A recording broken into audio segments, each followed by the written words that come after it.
السلام علیکم۔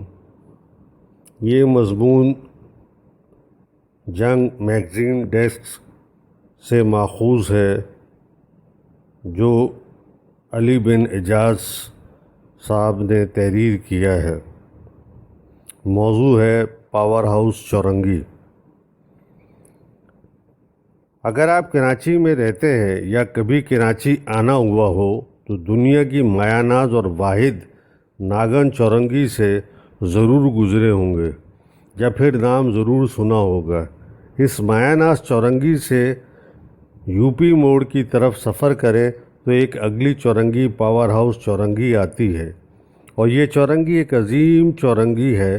اس کے عظیم ہونے کی اصل وجہ تو ہم آخر میں ذکر کریں گے، لیکن ایپیٹائزر کے طور پر کئی مشہور دیومالائی جگہیں اور بس اسٹاپ کے راستے بھی اسی چورنگی سے پھوٹتے ہیں۔ مثال کے طور پر اس چورنگی سے آگے جائیں تو 2 منٹ کا اسٹاپ آتا ہے۔ اب یہ 2 منٹ کا اسٹاپ کیسے اور کیوں ہے، اس کا پتہ ابھی تک سائنسدانوں کو نہیں چلا۔ غالب گمان ہے کہ اسٹرنگ تھیوری کے مطابق یہاں کسی دور میں گریوٹی اتنی شدید ہو گئی ہو کہ لمحے کا سفر صدیوں میں طے ہوتا ہو، اس لیے اس 2 سیکنڈ کے راستے میں گزرتے میں 2 منٹ لگتے ہوں گے۔ اس کے قریب ہی ایک طرف بابا موڑ اور دوسری جانب کریلا اسٹاپ ہے۔ خدا گواہ ہے کہ نہ بابا موڑ پہ کوئی بابا کھڑا ہوتا ہے اور نہ ہی کریلا موڑ کریلے کی طرح ہے، اور نہ ہی یہاں سے گزرنے ہوئے منہ میں کڑواہٹ پیدا ہوتی ہے، پھر بھی اسے کریلا موڑ کہا جاتا ہے۔ اسی چورنگی سے ایک طرف سے راستہ ڈسکو موڑ کو بھی جاتا ہے، جس کے حوالے سے حتمی طور پر کہا جا سکتا ہے کہ یہاں سے مائیکل جیکسن کا گزر کبھی نہیں ہوا، اور نہ ہی یہاں پہ کوئی ڈسکو کرتا ہوا پایا جاتا ہے۔ ڈسکو موڑ سے ذرا آگے بارہ کا اسٹاپ ہے، اور اسی اسٹاپ پہ بھی کوئی 12 تو کیا 3-4 دری بھی نہیں۔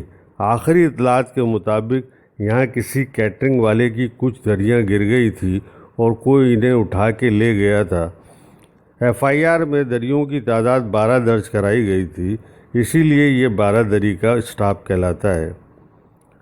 انصاف کی دریاں واپس مل جائیں تو اس جگہ کا نام کچھ اور رکھنا پڑے گا، لیکن یہ چورنگی ہمارے لیے اہم اور عظیم اس لیے ہے کہ ہمارے اکثر قلبی دوست اسی کے قریب سکونت پذیر ہیں، اور یہی وہ چورنگی ہے جہاں ہم دوستوں کی تقریباً 15 سال سے زیادہ پرانی بیٹھک بھی اس چورنگی کے سائے میں موجود ایک ہوٹل میں ہوا کرتی ہے،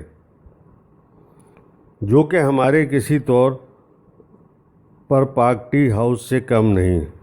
اس چورنگی کے ایک کارنر پر موجود فٹ پاتھ کے متعلق، جو بائیں طرف لمبائی میں کافی دور تک جاتی ہے، ہمیں کہیں بھی جانا ہو، دوستوں اور رشتہ داروں سے ملنے یا آفس جانا ہو، اس چوک اور اس چورنگی سے دن میں کئی بار گزرنا پڑتا ہے۔ ویسے تو عام دنوں میں بھی اس چورنگی پہ کافی رش موجود ہوتا ہے، خاص طور پہ ویکینڈز پہ، لیکن سب سے زیادہ مصیبت کا سامان تب ہوتا ہے جب کوئی تہوار، بقرعید یا خاص موقع جیسے یوم آزادی وغیرہ قریب آتے ہیں۔ جہاں تک مجھے یاد ہے، میں نے پہلی بار یہاں یہ پنکچر والے کو مشہور ہوتے دیکھا تو تب سے اس کے اطراف میں 8 کے قریب پنکچر والے موجود ہیں۔ اس کے علاوہ ایک بار یہاں پہ لنڈا کے کپڑے کسی نے آ کے بیچ دیے اور وہ بھی بک گئے۔ اگلے ہی روز ایشیا کا سب سے بڑا لنڈا بازار چوک یہ بن گیا۔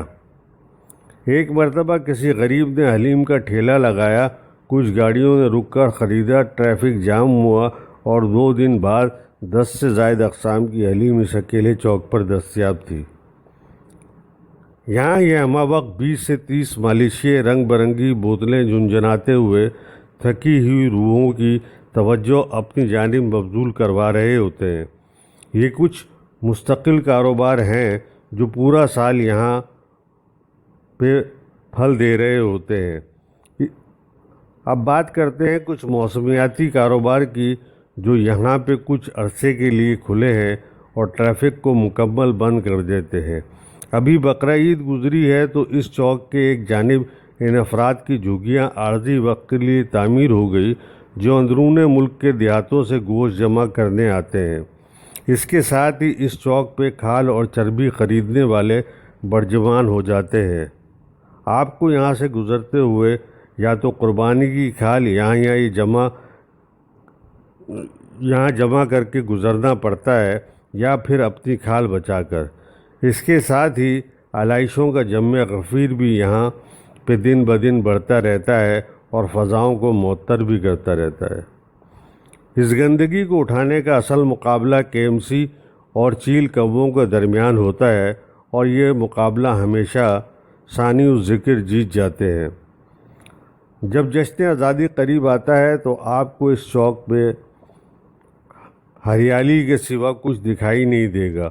لوگ باغ حب الوطنی کا مظاہرہ روڈ پہ گاڑیاں اور موٹر سائیکلیں بیچ سڑک پہ کھڑی کر کے جھنڈیاں اور جھنڈے خرید کر جس طرح کرتے ہیں اس سے ملک دشمن عناصر کی ٹانگیں کانپنے لگتی ہیں، اور ہم جیسے لوگ جن کو یہ چورنگی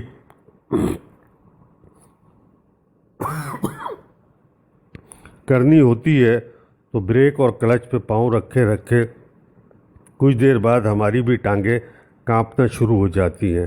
رمضان میں ایک جانب پھل فروشوں کی چیخ و پکار سے وہ لوگ بھی اپنی گاڑیاں روک کر پھل خریدنے کے لیے رک جاتے ہیں۔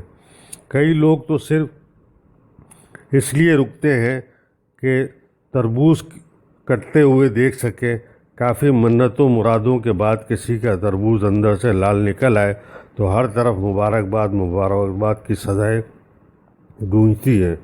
دوسری جانب مشروبات کی بوتلوں کے ایسے رنگ برنگی انبار لگ جاتے ہیں۔ اس کے علاوہ اگر آپ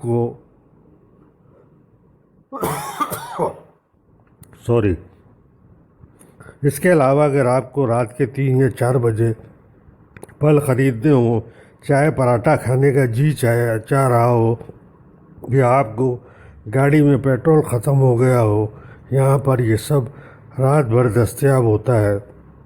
ایسی بات نہیں کہ ہمیں اس چوک یا چورنگی سے کوئی ذاتی پرخاش ہے، بس یہاں پہ حرص کا جو مظاہرہ ہوتا ہے اس سے ہونے ہوئے ٹریفک جام سے ڈر لگتا ہے، ورنہ اس چورنگی کی